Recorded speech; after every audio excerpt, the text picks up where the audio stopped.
Hi there, and welcome to Compassionate Wisdom. I'm so happy to be able to share this labor of love with you that I've been working on. It represents many years of thoughtful research and work, first piloted with these medical supervisors in Haiti and Mexico, featured in the photos, to help prevent burnout and make work a life-affirming rather than a life-depleting experience. And now I've adapted it for these modern times of heightened uncertainty and anxiety.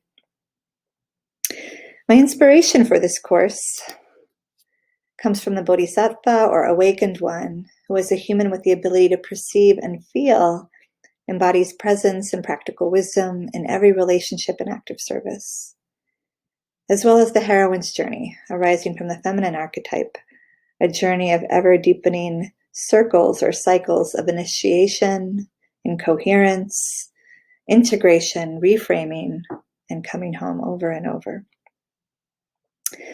You might ask, why compassion? Why compassionate wisdom?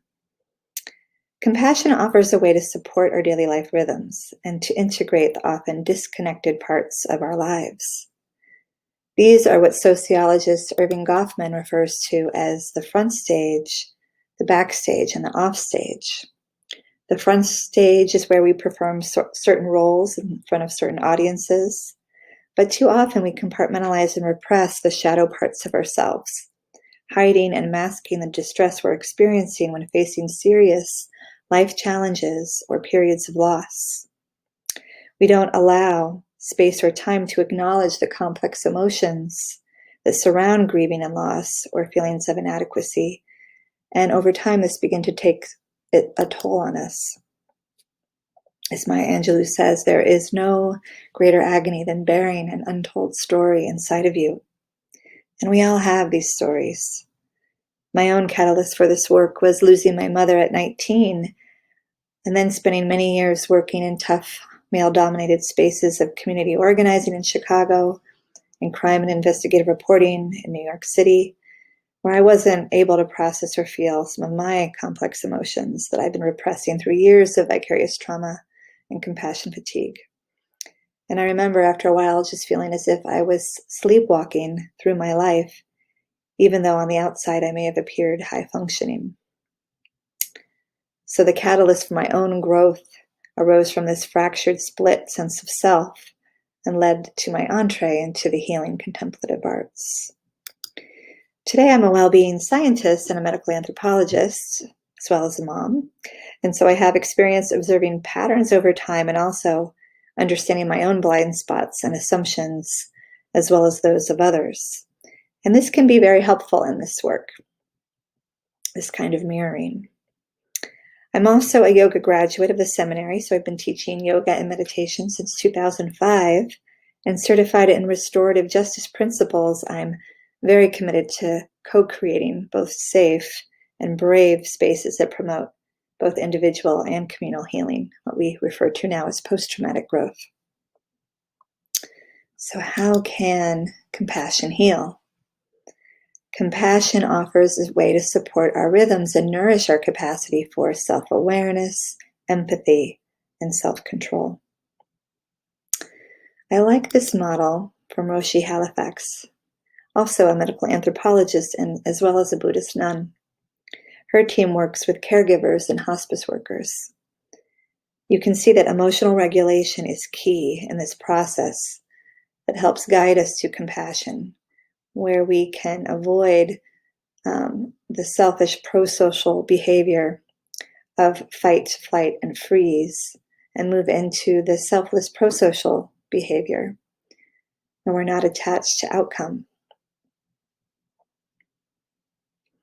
Compassion offers a way to help us with self-awareness, self-regulation, and self-control, and mindfulness offers a gateway to develop those capacities, as well as cognitive attunement or perspective taking, that stability of mind that keeps us responsive rather than reactive. So another way to visualize this is we're trying to widen our window of tolerance. If we get triggered by a difficult conversation, passing someone on the street who appears to be suffering, rather than go into hyperarousal, emotional overwhelm, panic, feeling unsafe, having angry, racing, or anxious thoughts, or hypoarousal, where we feel numb, sapped, shut down, ashamed, disconnected, or depressed. We want to sail on in this river of well-being at the center. So much of what we do in this course will be designing daily rituals to expand your personal window of tolerance, so you can respond appropriately to any given situation rather than react consciously out of some kind of overwhelm or avoidance. And this is our tree framework. Roots of resilience help us recover so we can continue to grow and nourish ourselves. And the trunk is that flexible identity with a growth mindset that's adaptable. When our identities are challenged, we learn to re-narrate and reinvigorate our life story, and there's all kinds of techniques for how to do that. And then there's these branches of social connection through meaning and purpose.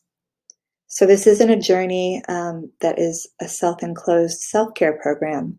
It's really about situating ourselves in the broader web of interconnection with all forms of living, of life. This is really important for well-being. We know even prior to COVID that loneliness and isolation in the US were an epidemic threatening us, our health, our livelihood. The good news is that many of us no longer take for granted how important relationships are to our well-being and are finding all kinds of creative ways to connect meaningfully with one another, including this course. So I want you to develop the mindset, the growth mindset of an explorer in this course, rather than the fixed or soldier mindset, where you might feel defensive or cling to whatever expertise you can have, because we're all on this learning journey together. So here's an idea of the variety of contemplative practices out there that I will interweave throughout this very experiential course, drawn from different traditions and orientations: activist, creative, relational, generative, ritual, embodied. You'll be tracking what really moves and energizes you. So in the first 5 weeks, we'll be designing daily rituals that are attuned to your own daily rhythms. You'll be setting your compass, a value-based North Star. You'll be understanding the mind-body connection, especially your edge states or your early warning signals that warn that you're approaching that tipping over point into distress and exhaustion. And you'll strengthen your regulatory capacities. You'll also understand the repressed sides of yourself, as well as your strengths, and bring them into the light of self-reflection. We'll also, in weeks 6 through 10, take a deeper dive into mindfulness and self-regulation, all the neuroscience around attention flow in the brain, emotional agility, expanding your emotional vocabulary so you become more agile in your relationships, and then learning to relate to each other with care, deep listening, and caring communication.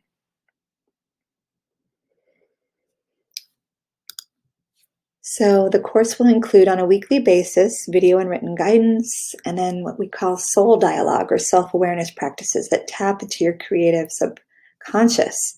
Parker Palmer calls this learning on the slant rather than head-on.